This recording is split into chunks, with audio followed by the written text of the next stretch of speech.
경찰을 상습적으로 때려 숨지게 한 10대들의 아주 잔혹한 범죄 행각이 추가로 드러났는데 이게 과연 10대들이 생각하고 또 실행으로 옮길 수 있는 일인가 생각하면 한숨만 나옵니다. 오늘 가해 학생 4명이 검찰에 넘겨졌는데 먼저 그 모습 보고 이야기 나눠보죠. 살인혐의 인정합니까? 피해자에게 미안하지 않습니까? 현재 신경 어떻습니까? 피해자에게 한마디만 하십시오. 왜 병원에 데려가지 않았습니까? 들킬까봐 들어왔어요? 인정합니까? 피해자한테 한마디 해주세요. 한 말씀만 부탁드릴게요. 한 말씀만 해주세요.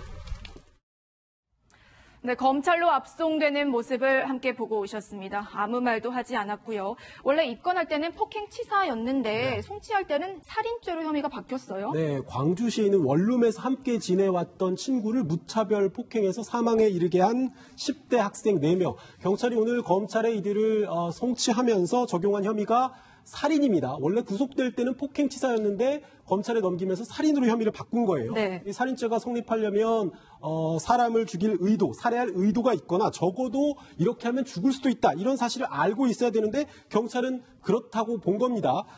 숨진 그 사망자의 그 부검 결과 다발성 손상, 갈비뼈가 여러 개 부러진 상태로 발견됐거든요. 예. 그리고 집단 폭행 장면이 찍힌 사진과 동영상, 폭행에 쓰인 도구 등을 봤을 때 이 가해자들이 이렇게 하면 피해 학생이 죽을 것이라는 걸 알면서도 지속적으로 구타했다고 보고 죄명을 살인죄로 바꾼 거죠. 그러니까 이제 폭행치사하고 살인죄를 가르는 기준이 이제 살인이 있었을 고의성을 따지는 건데 그리고 넓게 보면은 이렇게 때리면은 정말 죽을 수도 있겠구나라는 생각을 인지했느냐의 여부 아니겠어요? 네, 맞습니다. 말씀하신 것과 같이 가해 학생이 이제 피해 학생한테 제대로 된 치료도 해주지가 않았고 피해 학생의 상처를 또 사진으로 남겨뒀어요. 네. 그리고 가해 학생 중 일부가 이렇게 계속 때리다가는 죽을 수도 있겠다라고 진술을 했고 진술을 했군요. 네. 그리고 지난 9일에 그 학생이 죽지 않았다면 지금까지 폭행을 계속했을 것이라고 이제 진술을 했단 말이죠. 이러한 것들을 미루어 볼 때 정말 살인의 고의가 폭행 당시에도 있지 않았을까라는 이제 추정이 가능하고 말씀하신 것처럼 이제 대법원 판례에서도 네. 살인죄의 고의가 반드시 살해의 목적이나 계획적인 살해의 의도가 있어야 된다는 건 아닙니다. 말씀하신 것과 같이 가능성이나 인식할 수 있는 정도로만 봐도 예견 가능성만 있으면 살인죄가 인정될 수 있다라고 보는 거죠. 그렇군요. 네. 가해 학생들의 추가 범행까지 드러났습니다. 이들이 폭행한 것뿐만이 아니라요. 금품까지 갈취했다는 사실이 드러난 건데요. 경찰 그리고 유족의 목소리 함께 들어보시죠. 좀 다 열을 같던데. 저녁에 얼굴 나오더라고. 계속 못 자라고. 다른 애들 빌려주려고 나한테 보내라고 해갖고 75만 원. 처음 시작은 그때 4월이거든요. 처음에 액수는 작았어요. 이게 띄엄띄엄이에요. 4월 했다가 5월 했다가 자주 해서 빈도수가 좀 높았어요. 최소한 3-4번에 일주일에 3-4번 정도 따라오고 최소 3-4번 돈만 달라. 물건을 달라고 하는 게 아니고 돈을 달라. 그런 얘기밖에 안 했어요. 그러니까 한 달을 다 채운 것도 아니고 10일이란 돈을 이 가해 학생들한테 줬는데 이 가해 학생들은 그것으로 뭐 먹고 마시고 놀고 했다는 거고요. 지금 또 유가족한테는 계속해서 연락을 해서 돈을 달라고 요구를 했다는 거 아니겠습니까?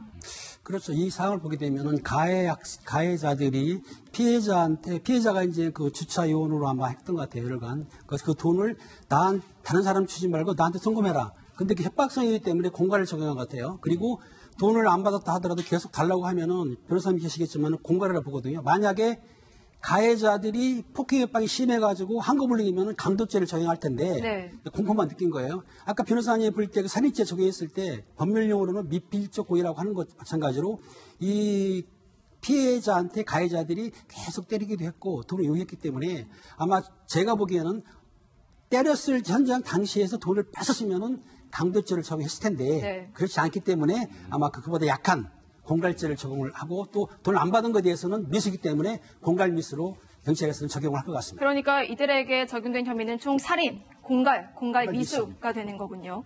이들의 잔혹함은 여기서 멈추지 않습니다. 폭행, 돈 갈취에 심지어 물고문까지 했습니다.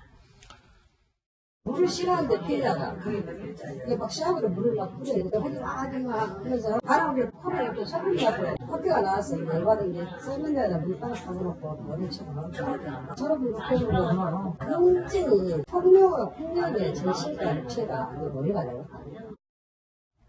아니, 분명히 물을 싫어하는 걸 아는데 네. 그럼에도 고통스러워하는 모습을 보려고 지금 물고문까지 했다는 거잖아요. 이거 그러니까. 아니 어디서 도대체 보고 배운 건지 모르겠어요. 지금 여기서는 전 행동에 실익이 하나도 없잖아요. 오직 유희적으로 이렇게 한 거잖아요. 그러니까 어찌 보면 또래의 친구를 그야말로 노예처럼 학대하거나 혹은 장난감처럼 가지고 놀거나 저는 이게 과거의 물고문이라는 것은 저희 80년대 학번들은 정말 엄혹한 이 독재 권력 시절에 들었던 겁니다. 그것은 이제 공안 사건에서 그런 일이 벌어졌다. 진실을 실토해라. 뭐 네 위에 누가 있는지 밝혀라. 주로 이런 데 나오는 것이죠. 예. 고문이 왜 아이들끼리 함께 사는데 물고문. 그런데 샤워기로 뿌렸어요. 네. 싫어하니까 당연히 하지 말라고 반항했겠죠.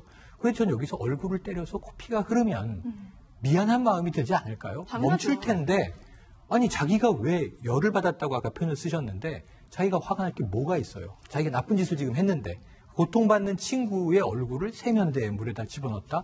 이거 저는 좀 인간으로서 할 수 없는 일들이 벌어졌다. 저는 사회적 책임도 느끼고요. 제 마음도 많이 무겁습니다. 예. 가해자들에게 피해자는 단지 놀잇감일 뿐이었고 네. 그리고 폭행 자체가 아마 이들에게는 놀이지 않았을까라는 생각이 듭니다. 아, 마음이 정말 안 좋은데요. 피해자를 놀리는 랩까지 만들어서 불렀다면서요. 평소에도 피해자를 이렇게 집단 폭행을 했으니까 얼굴이 너무 많이 맞아서 부어서 눈이 안 보일 정도였다고 해요. 그런데 이 상태를 가지고 랩 가사를 만들었다고 합니다. 그러니까 맞아서 부어 눈도 못 뜬다, 눈도 뜨지 못한다 이런 가사로 랩을 만들어서 놀린 사실이 확인이 됐고요. 승진 학생이 이 주차장에서 안내 아르바이트를 했던 걸로 알려졌는데 그 돈 75만 원을 지금 뺏은 걸로 확인이 됐잖아요.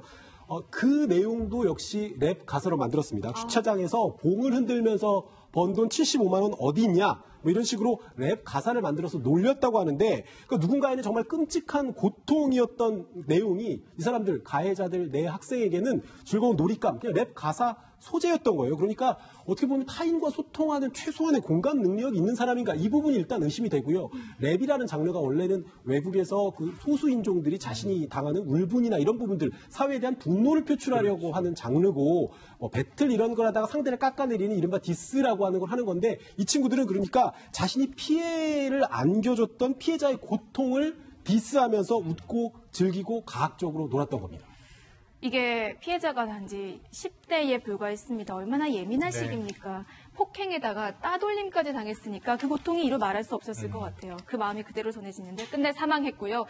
유가족들이 또 분노하는 부분은요. 이들이 10대이기 때문에 감형을 받는 것 아닐까 하는 부분입니다. 함께 들어보시죠. 외국 같은 경우처럼 했으면 좋겠는데 종신형을 때리고 나면 몇백 년, 몇천 년 이렇게 박아놓더라고요. 우리나라는 사람 찍어도 못해도 30년, 20년 그거밖에 안 되니까 소년범이라고 더 형량 더 낮게 받을 거 게다가 또 자수까지 했으니 더 낮게 받을 거라고 자기도 생각했겠죠. 지금 올해 이 가해 학생 4명 중에 3명은 소년법의 적용을 받습니다. 그렇다면은 지금 혐의가 살인죄거든요. 적용이 되면은 어느 정도 영향을 받을까요? 일단은 감형에 대해서 많은 분들이 뭐 우려나 걱정을 하고 계시는데 대법원은 이제 소년범에 대한 감경을 규정하고 있는 소년법에 의하면 소년은 19세 미만인 자를 의미하는데 문제가 여기서 뭐냐면요. 예. 심판을 할 당시에 19세가 되느냐 안 되느냐가 굉장히 중요한 기준이고요. 심판이라는 거는 선고가 내려질 당시를 말씀하시는 거죠. 이걸 이제 사실심 판결 선고시라고 하는데 쉽게 생각하면 2심이라고 생각하시면 됩니다. 예. 그 판결 선고 당시에 이제 19세가 되느냐 안 되느냐가 굉장히 중요한 기준인데 저희 대법원은 그 2심 선고시까지 이제 19세 미만인 경우에는 이제 소년법이 적용이 되고 네. 아닌 경우에는 안 된다고 봐서 소년법이 적용이 되는 상황인 경우에는 이제 소년법에 따라서 형의 감경이 이루어지겠죠. 근데 이번 이 학생들 같은 경우에는 당장 이제 항소심이 나이를 생각해 보면은 18세 이상이 된단 말이죠. 그러면은 일반적인 살인죄에 적용을 받는 거예요. 소년법이 아니라. 그렇죠. 그 사실심 선고 당시에 만약에 19세 이상이 되면은 이제 일반법의 적용을 받게 되는 거예요. 그러면 그렇군요. 이 10대, 그러니까 아직 성인이 안 된 3명 같은 경우에는 가해 학생 3명 같은 경우는 최대한 빨리 항소심까지 마치려는 재판 전략을 세울 수도 있겠네요. 뭐 네. 경우에 따라서는 그럴 수도 있다고 봅니다. 예, 이제 뭐 기소 여부 그리고 살인 혐의가 인정이 될지 또 판결은 어떻게 될지 저희가 지켜볼 일만 남았습니다.